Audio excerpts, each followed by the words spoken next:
Ooh, I just got nervous. Okay.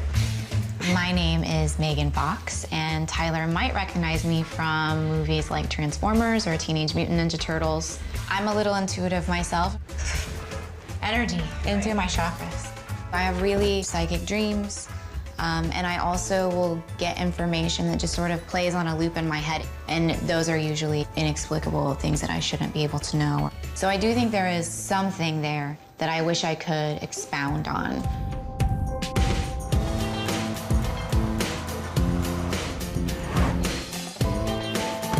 Going into this reading, I'm really nervous, and it just goes to show that I still have my moments where I have no idea what's gonna happen.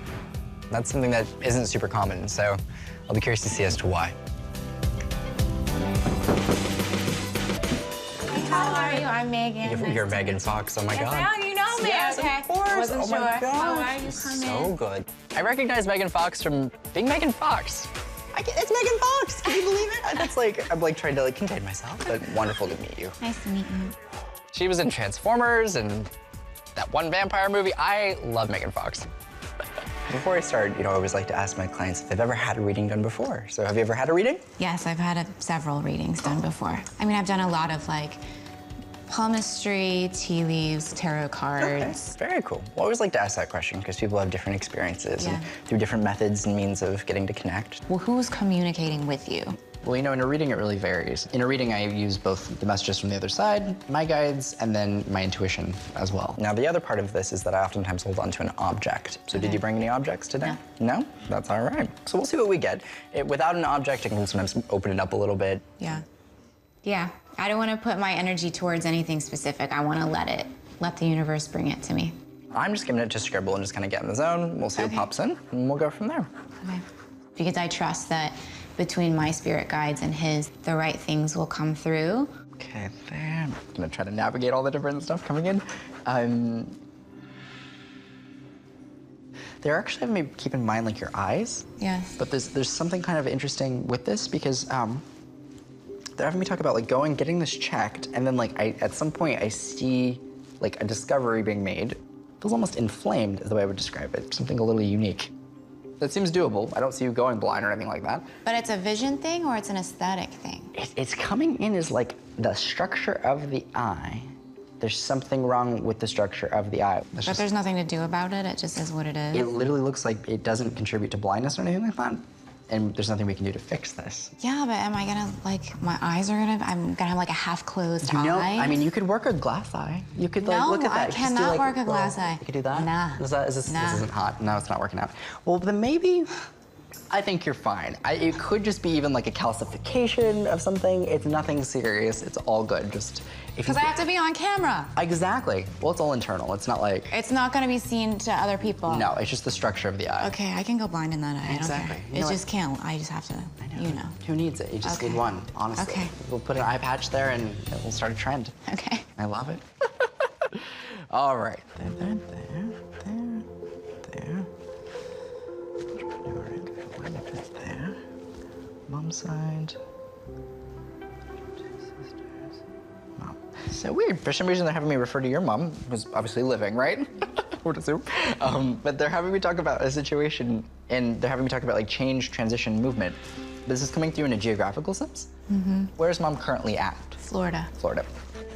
This is weird. They're putting movement like it feels like transitional. They're putting this like over the course of the next like, for some reason like the next month, they're having me like acknowledge like transition, movement, change. Do you have any plans to like leave Florida at all that you can think of? She was okay until like a few days ago something happened. Yeah. So now she is going through a transition in her life right now, and I wouldn't be surprised if she moved maybe out this way. They are having me acknowledge reminding her for independence, and there's just this, it's coming from her side of family, and it's like, don't forget your ability to be independent. You can do things on your own. You don't have to stay in a situation because of another person or other people. And it's basically saying like, feel free to make this move, and that she needs to know this and have like that confidence. Okay. That's what it's all about. Okay. I wasn't anticipating him picking up so much from my mom, and that is a situation that literally just happened, I think it was 2 days ago. She started transitioning out of a relationship. My mom has always been really relationship-based her whole life, and she's going through a transition there. Yes. And I think you know, maybe because of her age, she's in her 60s, she may worry about that transition.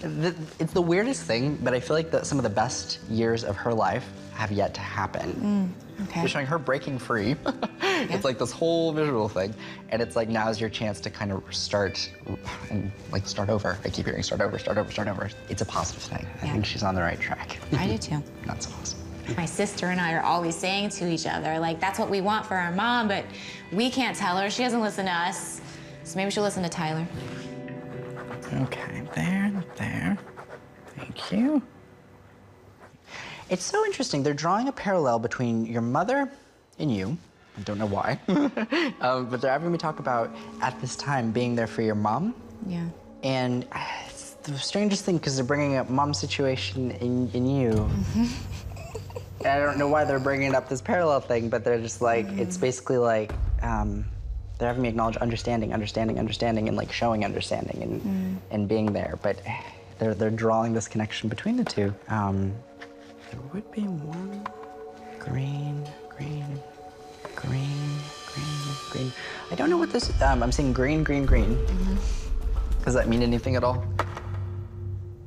That's my husband's last name. Okay, perfect. Cool. So for some reason, they're having me talk about you. They're having me talk about the past 2 years.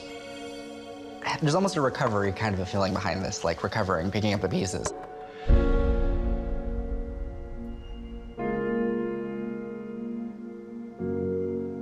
To be in a relationship for your entire adult life, you go through great seasons and very difficult seasons, and sometimes you can feel almost disillusioned about, like, you know, that childlike, almost naive kind of love that you like to feel. Like, well, what is love really? I don't know, you almost feel maybe jaded. The way this comes in is they're basically just having me talk about, like, kids settling and a feeling of, like, creating a stable foundation for them. When they're acknowledging you and your relationship with them, there's this feeling of like stepping into independence and being able to be independent. It's just like referencing more so to like a lot of responsibility being put on you, making sure kids are okay, making sure family life's okay. And then it's kind of like once we can work on that, then we can focus moving forward on these other things. Yeah. What I took away from that was this is a time for me to really focus on healing myself emotionally and not unlike my mom, connecting to myself, prioritize my kids and making sure they're okay. And then at some point in the future, you know, love will be revealed. Switching gears, let's see. I'm like going all over the place.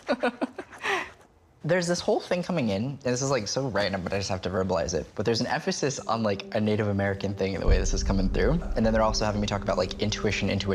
But there might even be like family stuff passed down, like from a spiritual sense, that would be attributed to something like way back. So do you have any Native American ancestry or anything? Cherokee Indian. Nice. Yeah. How did you find this out? My mother is the one that talks about it the most. I do have supposedly a long lineage of psychic women in my family. Nice, very cool. What's your experience with this kind of subject matter? It goes back, I guess, to my mom, really. We lived in a part of Tennessee where things like psychics, this sort of stuff was sort of, not sort of, it was very looked down upon, and in our church, it was considered, you know, you don't do that. It's just something you don't do. So I think my mom was into that as much as she was able to be. My sister tends to see spirits. I don't see anything, she sees stuff. And then I have a thing that happens like with people I'm close to, my mom, my sister, my best friend, where even if I'm not in a room with them or in a house with them or far away from them, I will all of a sudden start feeling an emotion that's not my own emotion. And I have that issue of deciphering, is that my emotion? Oh, I see. And I don't know how you put up boundaries. That's tricky. So there's two types of kind of intuitive receival. There's empathetic receival and more informational-based receival. I find myself really empathetic like yourself, and like people who are really empathetic will sometimes pick up on the overwhelming emotions of people, sometimes thousands of miles away. But there's nothing you can do if it overwhelms you and you're like, I need a break so that I'm only feeling my own emotions. I think a lot of meditation, taking vacations, for me being isolated, like when I'm not working, I just spend a lot of time alone or with my immediate family and not get constantly inundated. It's like why I don't go to New York, because like when I go, it's a guaranteed like attack psychically of just being overwhelmed, and I can't relax until I land back in LA. That's an issue with me having to go to award shows or things like that, no one understands, like, I have extraordinary anxiety and never want to have to do that. And everyone's like, you have to go to the Golden Globes. It's such a good thing to do. And it's almost like crippling. Like, it's very difficult. And I see everybody else, they're drinking and eating and they're having a good time. And I'm like, barely breathing.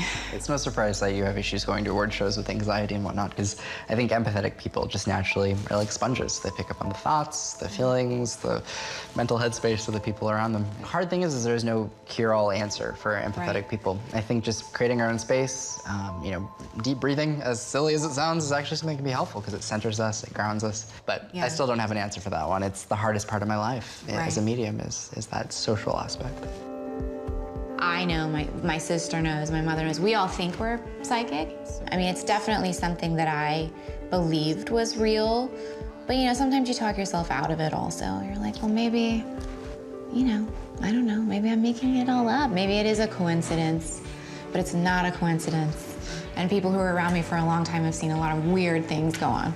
So I actually live, like, right over there. Oh, do you? Sometimes when you do these things and you seek out people and you hear someone's intuitive or they're psychic or they're whatever, sometimes you don't get a good vibe, and he has a very good vibe. Do you still live with your family? You know, funny enough, I moved my family in with me. Did you? Yeah. That's good. My mom and my dad were super close, so. He's just very gentle and kind. It's almost sort of like a restorative reading is what I would say, I feel. It's super interesting. Look at that. What do I do? Can I do like a ritual with these? You and can. A secret message will appear? You could do it. If you just go woo woo woo, it'll, like after 3 times though, specifically, 3 like times. your loved ones will pop out. Wow, They do. they'll actually manifest from the paper? It's a new feature. And also, to be able to call my mom right now and comfort her in this moment will be, I'm happy to be able to do that. It was so wonderful meeting you, Megan. Seriously. Of course. Hope to see you again. Yeah. Bye. Bye.